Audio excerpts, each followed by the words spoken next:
E weche tuke ni tuk adhula kitiyo kod wuoche macherore kata skating moselal e pachoka kuom thuolo mar higni 2 mokadho mako mach kendo. Tugono koro landore kowuok e kaunti ma Nairobi kendo chomo kauntis mamoko 12. Maeri en tok yango piem mar Kenya mangima mageto medo huma mar tugono e pachoka. Piem makama oywayo jotugo mag tuke mamoko kaka rollball, speed skating, ice hockey kod roller hockey manosechaki e pachoka. Tugo mokadho ne oywayo jotugo mawuok e kauntis kaka Nairobi, Kisii, Embu, Kiambu, Nyamira kod mbalariany mamoko.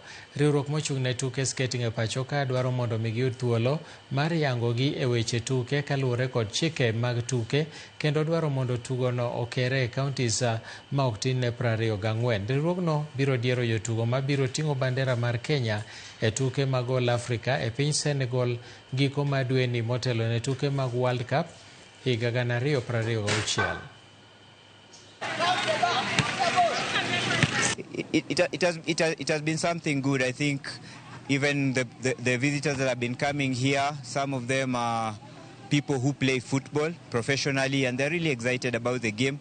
They would really wish to join the game. Some of them are skaters that are new to the game.